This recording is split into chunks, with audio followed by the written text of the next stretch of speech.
With 2.3 billion Christians walking this earth, 2 billion Muslims, over a billion Hindus, half a billion Buddhists, and millions following countless other faiths, how do you possibly choose which path leads to truth? This overwhelming question has haunted seekers for centuries. But what if I told you there's a brilliant method to cut through this maze of confusion? A technique so elegant that it can guide us to the answer without getting lost in endless comparisons.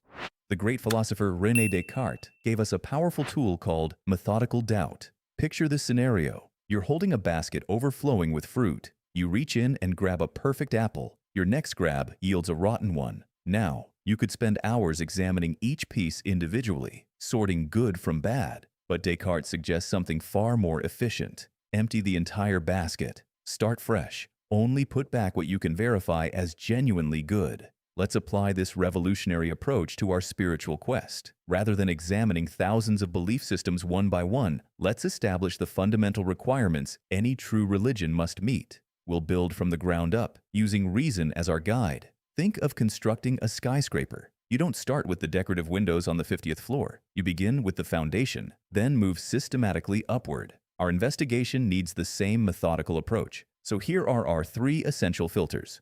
First, does a creator exist? Second, if a creator exists, would he provide guidance to humanity? And third, would this guidance come through both a book and a messenger? Let's examine our foundation. The question of whether God exists has puzzled minds throughout history, but the universe itself provides compelling evidence. Consider this fundamental principle from physics. Every effect requires a sufficient cause. If you witnessed a toddler pulling a Boeing 747 down a runway, your mind would immediately reject what your eyes are seeing. You'd search for the real force behind this impossible feat, perhaps hidden machinery or some other explanation. Your intellect would override your senses because you know a child lacks the power to move such massive weight. Apply the same logic to the natural world around us. Watch a cow producing milk. This animal has no knowledge of biochemistry, no understanding of human nutritional needs, yet it transforms simple grass into a perfectly balanced food source. The cow doesn't study amino acid profiles or calculate vitamin requirements, but somehow produces exactly what growing children need. Observe the honeybee crafting liquid gold from flower nectar. This tiny creature understands nothing about the medicinal properties it's creating, knows nothing about human biology, yet produces honey with healing compounds that benefit our bodies in ways the bee could never comprehend. Your rational mind should be asking, how can these apparent creators give what they themselves don't possess? How can the ignorant create wisdom? How can the unconscious design with perfect intelligence? Imagine a curtain hanging before you, concealing someone behind it. Suddenly, this curtain appears to pick up a pen and compose beautiful poetry, create stunning artwork. Would anyone seriously believe the fabric itself was the author? Of course not. You'd immediately recognize there must be an intelligent agent working behind that curtain. The natural world operates exactly like this curtain. Behind every seemingly simple process lies an infinitely intelligent designer, crafting everything according to our precise needs and desires. Once you truly grasp this reality, belief in a creator becomes not just logical, but unavoidable. Our first filter eliminates Buddhism, atheism, agnosticism, and similar worldviews that reject the existence of a divine creator. They simply cannot account for the intelligent design permeating every aspect of existence. Now for our second filter. Here's a universal principle you can verify anywhere. Whoever creates something knows it better than anyone else. When you purchase electronics, what comes in the box? A user manual.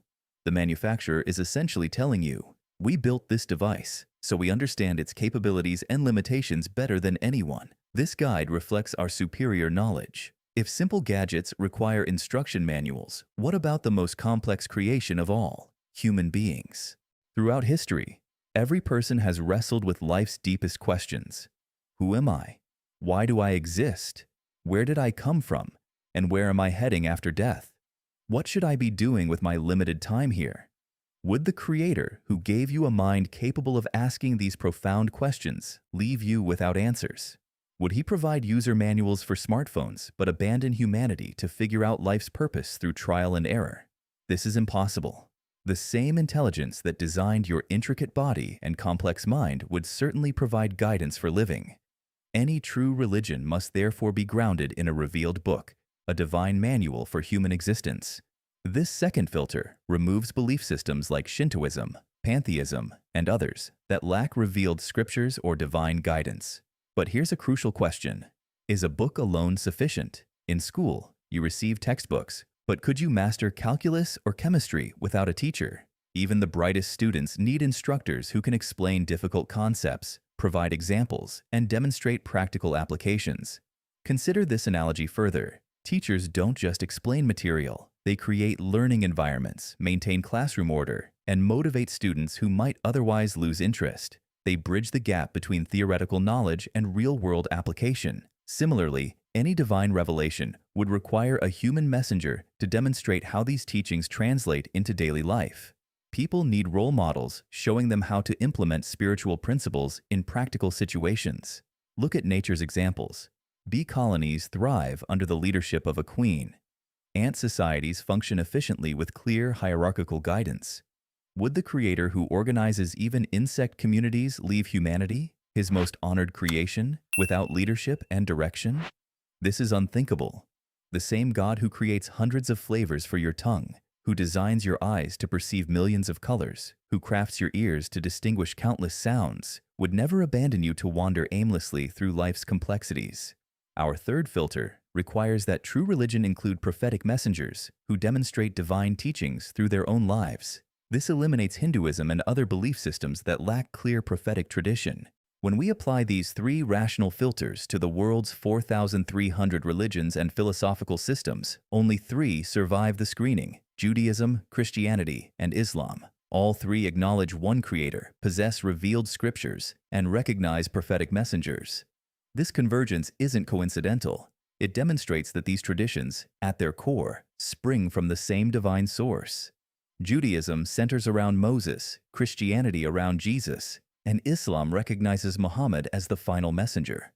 While the original teachings of Moses and Jesus have been altered over centuries, their initial messages were absolutely true. Here's the key distinction. Both Judaism and Christianity reject Muhammad's prophetic claims, but Islam affirms all three messengers as authentic representatives of the same God, with Muhammad bringing the final, complete message. This creates a decisive test. If we can establish Muhammad's genuine prophethood, then Islam emerges as the only religion that correctly recognizes all of God's messengers, while Judaism and Christianity are revealed as incomplete understandings of the same divine truth. The evidence for Muhammad's authenticity is overwhelming. Consider his life circumstances. He lived among his people for 40 years before claiming prophethood, then spent 23 years as a messenger among these same individuals. Every aspect of his character and conduct was under constant scrutiny. Logic tells us that people can sometimes imitate others of similar status, but the greater the gap in position, the harder successful impersonation becomes. Could an illiterate person convincingly pose as a renowned physician? Could a peasant maintain the illusion of being royalty? Perhaps briefly, but sustained deception becomes impossible when the gap is too vast. Apply this principle to Muhammad. If his claims were false, he would be history's most audacious liar, claiming direct communication with the creator of the universe. Such a massive deception would require extraordinary skill to maintain. Yet consider the impossibility of his situation. He wasn't dealing with a few isolated individuals. Thousands of people observed his every action for decades. We have detailed records of his eating habits, his manner of walking, even the order in which he trimmed his fingernails. No figure in history has been subjected to such microscopic examination. If these observers had detected any inconsistency between his claims and his character, would they have sacrificed their lives supporting him? Would they have endured persecution, exile, and hardship for someone they knew was fraudulent? Remember, his observers included both followers and enemies. He wasn't a stranger who appeared with elaborate stories. These people had known him since childhood. They trusted him so completely that before his prophetic mission, they nicknamed him Al-Amin, meaning the trustworthy. Even his opponents continued entrusting their valuables to him after declaring him their enemy. What possible motive could drive such elaborate deception? Liars typically seek wealth, power, or pleasure. Yet Muhammad lived in voluntary poverty, often going days without food. His wife reports that sometimes no cooking fires burned in their home for 2 months straight. He spent hours in nightly prayers when no one was watching. Why perform such demanding rituals in private if the entire religion was a fabrication? He followed his own teachings more strictly than anyone else, showing extraordinary moral discipline throughout his life. When opponents offered him wealth, political power, and marriage alliances in exchange for abandoning his message, his response never wavered. "If you place the sun in my right hand and the moon in my left, I would not abandon this cause." He endured assassination attempts, death threats, social boycotts, and physical attacks. Why suffer such persecution for a lie that brought him no worldly benefit? The most powerful proof of his authenticity is his life itself. Either he was genuinely receiving divine revelation, or he was the most elaborate deceiver in human history. When you examine the evidence honestly, which conclusion makes more sense? When we follow this rational investigation to its conclusion, the answer becomes crystal clear. The creator we seek is Allah.